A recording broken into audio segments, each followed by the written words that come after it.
Hey there, Cinemaster fans! Hope you're ready for some movie magic.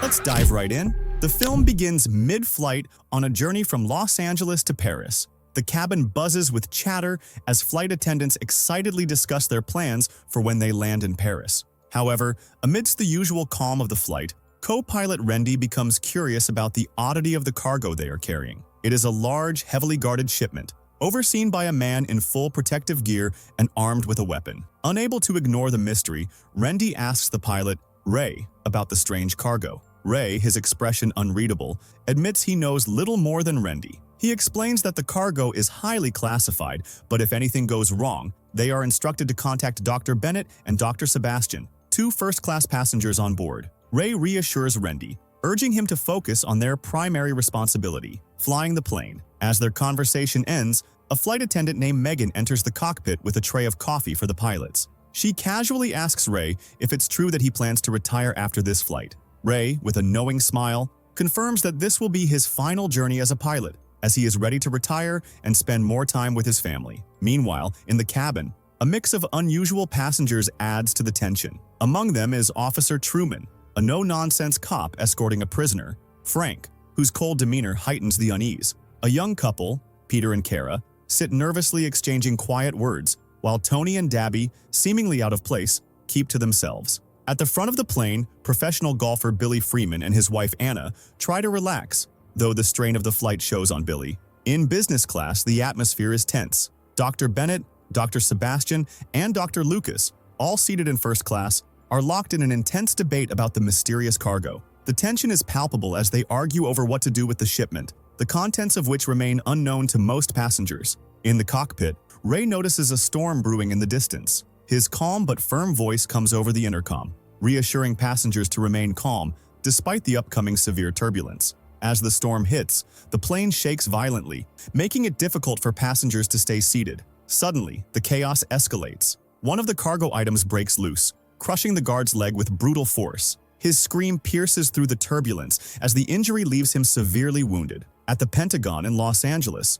urgency fills the air. A scientist and a military leader frantically urge a presidential aide to brief the president immediately about the escape of 4 scientists, including Dr. Bennett and his colleagues. They reveal that these scientists are believed to be carrying a biological experiment, a virus that could spell disaster if mishandled. Their findings uncover a horrifying truth. Dr. Bennett had been conducting secret experiments on a virus with the terrifying ability to reanimate the dead. While the experiment could revolutionize science, a failure could unleash a catastrophic outbreak. If the virus spreads, countless lives would be at risk. Back on the flight, the situation takes a darker turn. From the cargo hold, a woman suddenly emerges, shocking everyone. It is Dr. Kelly, the wife of Dr. Lucas, whose earlier concern about the cargo had raised questions. Now, it is clear why he had been so agitated. Dr. Kelly stumbles forward, visibly ill, and collapses, her condition suggesting she has been infected, or worse. As she tries to leave the cargo hold, the guard, startled by her appearance, fires his weapon. His aim is off, and the bullet strikes the plane's communication system. Dr. Kelly, panicked and desperate, raises her hands in a gesture of peace, trying to explain that she is a doctor and is suffering from an illness. Her voice trembles, but before she can say more, the guard orders her to leave. As she turns to comply, something chilling happens. Without warning, the guard fires again, this time hitting Dr. Kelly. She collapses lifelessly, but then, something even more terrifying occurs. As the guard reloads his weapon, Dr. Kelly's body stirs. In a grotesque twist, she rises from the floor, her eyes vacant and wild. She has become one of the undead. In an instant, she lunges at the guard with newfound zombie strength, overpowering him and attacking him savagely. Meanwhile, in the cabin, tension continues to build. Peter and Tony, already in relationships, can't help but eye one of the flight attendants, Stacy, their gazes lingering too long. Later, Tony quietly tries to flirt with Kara at the back of the plane, making his intentions clear, though his actions only add to the unfolding chaos. Argument between the two couples. Shortly after, the plane suddenly plunged into another round of violent turbulence. The force of it was so intense that several passengers were thrown from their seats, swing injured by the jarring impact. Among them was Truman, who had been knocked unconscious after hitting his head on the cabin ceiling. When he came to, a chilling realization struck him. His prisoner, Frank, was missing. Panic set in as he scrambled to search for him, questioning the passengers one by one. No one seemed to know where Frank was, but Frank wasn't far. He had slipped into the plane's kitchen at the very back, hidden from view as chaos unfolded around him. Meanwhile, on the other side of the plane, Ray turned to Rendy, his tone urgent. He needed Rendy to meet with Dr. Bennett and Dr. Sebastian to get their help with repairing the damaged communication equipment in the cargo area. Time was running out and they needed to restore communication before it was too late. After meeting with Dr. Bennett, Rendy learned that Dr. Sebastian and Dr. Lucas would accompany him to the cargo area. As they prepared to leave, Dr. Bennett leaned in and gave a quiet but serious instruction. He told Dr. Sebastian to keep a close watch on Dr. Lucas. There were suspicions that Lucas might do anything to get to his wife, Dr. Kelly, who was now gravely ill. If things escalated,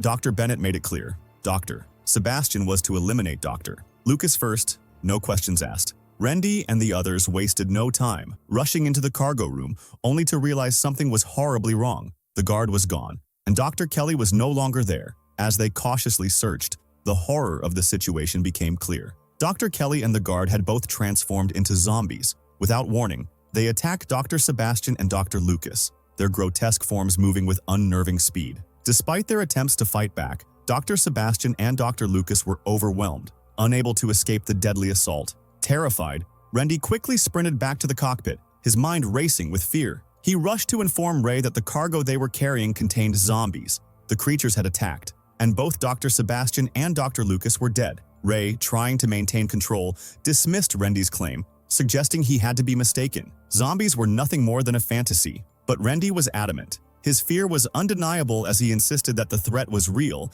and that they needed to land the plane before the zombies could spread. However, the storm outside was worsening, making a landing impossible. Ray, knowing time was running out, instructed Rendy to find Paul, a police officer secretly hired for security, who could help them navigate the growing crisis on board. At first, Paul couldn't believe what Rendy was saying. To him, zombies sounded like something straight out of a horror movie, not reality. But despite his skepticism, Paul's sense of duty kicked in. He couldn't afford to dismiss the warning. He decided to take action, intending to speak with Dr. Bennett, the man responsible for the mysterious cargo. When Paul approached Dr. Bennett, he wasted no time asking about the contents of the cargo. But Dr. Bennett's response was evasive. His eyes flickered with something unreadable as he claimed the cargo contained fragile historical artifacts, nothing more than valuable but harmless relics that shouldn't be opened by unauthorized personnel. His tone was calm, but Paul could sense something wasn't right. The doctor was hiding something, and it was clear he wasn't being truthful.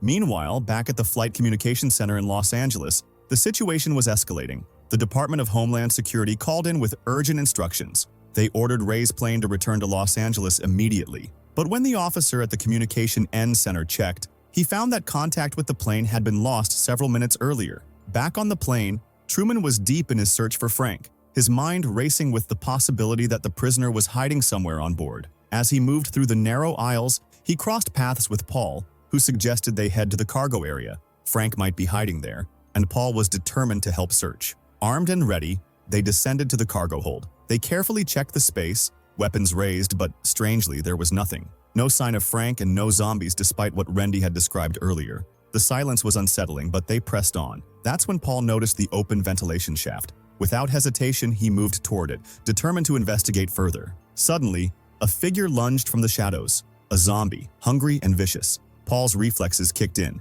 and he shot it point blank, the gunshot ringing out in the confined space. The sound of gunfire echoed through the cargo area, and chaos erupted. At that very moment, Truman, still searching, was attacked by another zombie. In the frenzy, his pistol discharged, the bullet flying into the air and striking a flight attendant. In the main cabin, Emily, trying to maintain some semblance of order, worked to keep the other passengers calm amidst the growing panic. She attempted to contact Ray, but before she could make the call, disaster struck. At the same time, Dr. Kelly, who had somehow managed to escape through the ventilation shaft, suddenly attacked. The sound of Emily's screams pierced through the chaos, instantly snapping Rendy into action. He fired quickly, unloading his weapon into the ventilation shaft to prevent the zombies from reaching the cabin and attacking the passengers. But the threat was far from over. The zombies began emerging from behind the toilet glass, their grotesque forms lurching toward Carrara, who was trapped inside. The cabin erupted into chaos.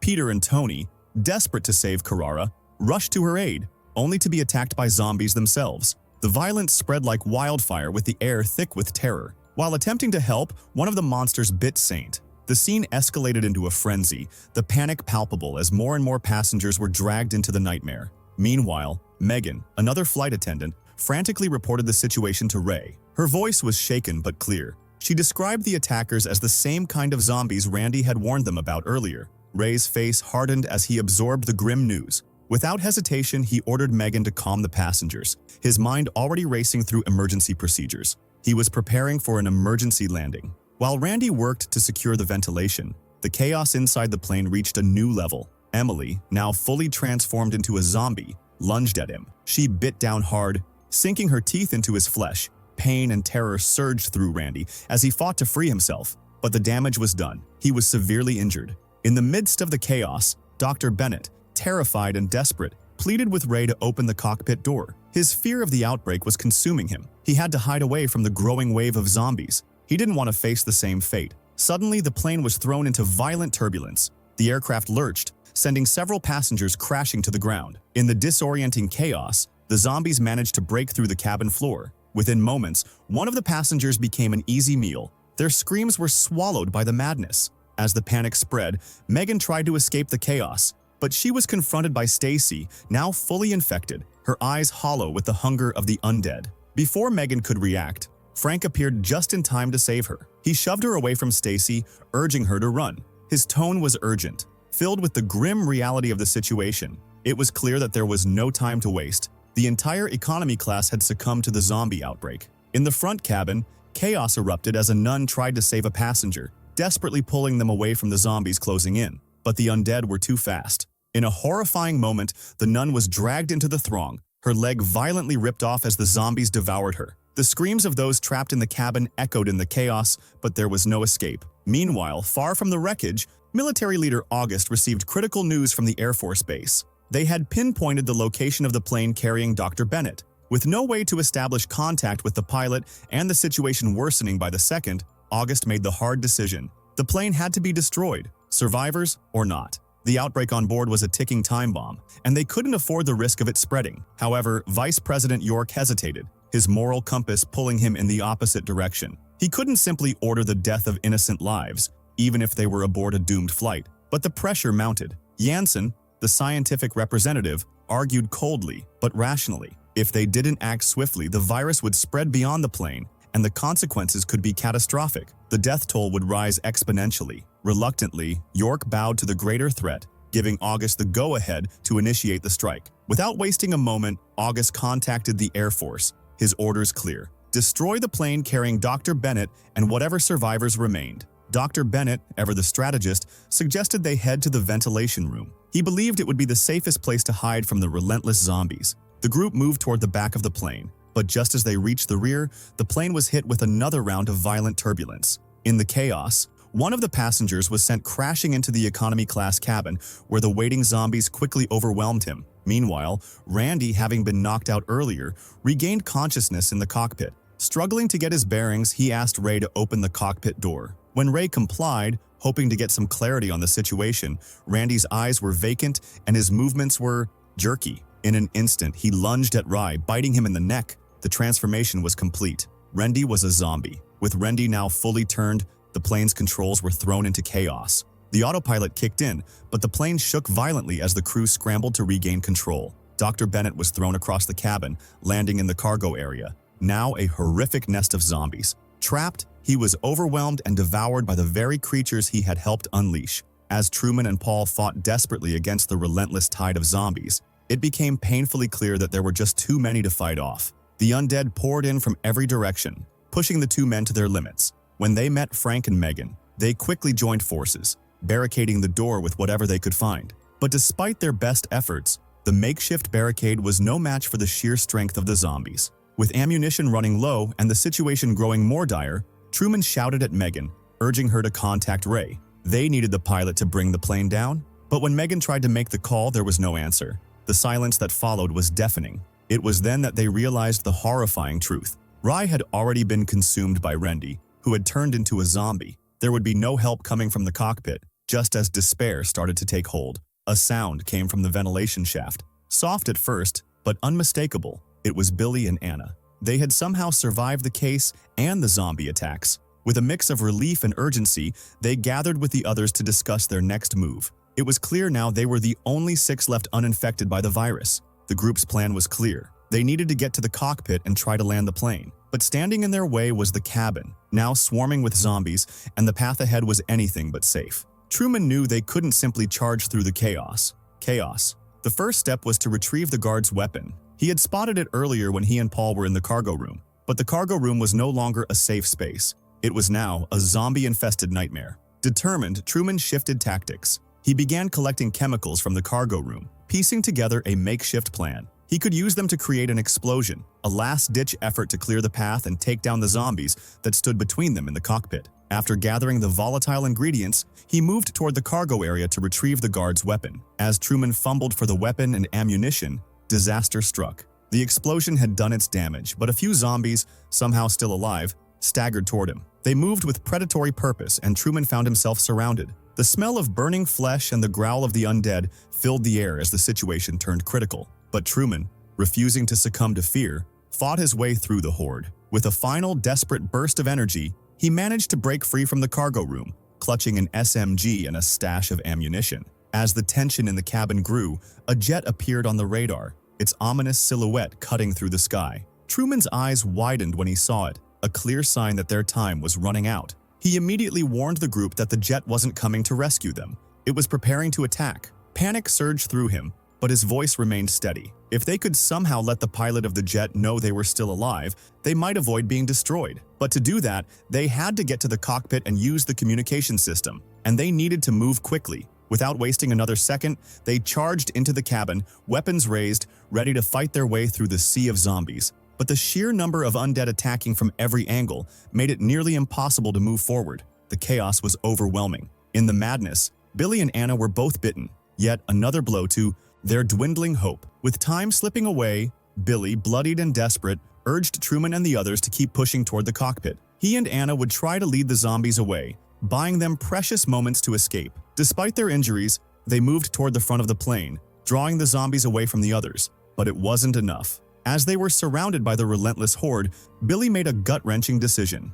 In a final desperate attempt to help, he ripped open the plane's door. The sudden pressure change sent the zombies flying out of the plane, sucked into the deadly slipstream. During the chaos, Truman and the others rushed into the cockpit, hearts pounding, hoping to prevent the impending attack. Frank immediately scrambled to the communication system, attempting to reach the jet pilot in a desperate bid to stop the assault. But their hopes were dashed when they realized the communication system had been damaged during the chaos. There was no way to contact the pilot, and the clock was ticking. The jet closed in, its weapons ready. Truman and Frank fought to steer the plane, desperately trying to dodge the missile now locked onto their path. But it was too late. The missile slammed into the center of the plane with a deafening explosion, tearing through the fuselage. Just when things seemed like they couldn't get worse, an unexpected twist occurred. One of the zombies, sucked out of the plane earlier, collided with the jet's pilot, sending the jet into a deadly spiral. In an instant, the jet exploded, its fiery wreckage tumbling from the sky. Amid the wreckage and confusion,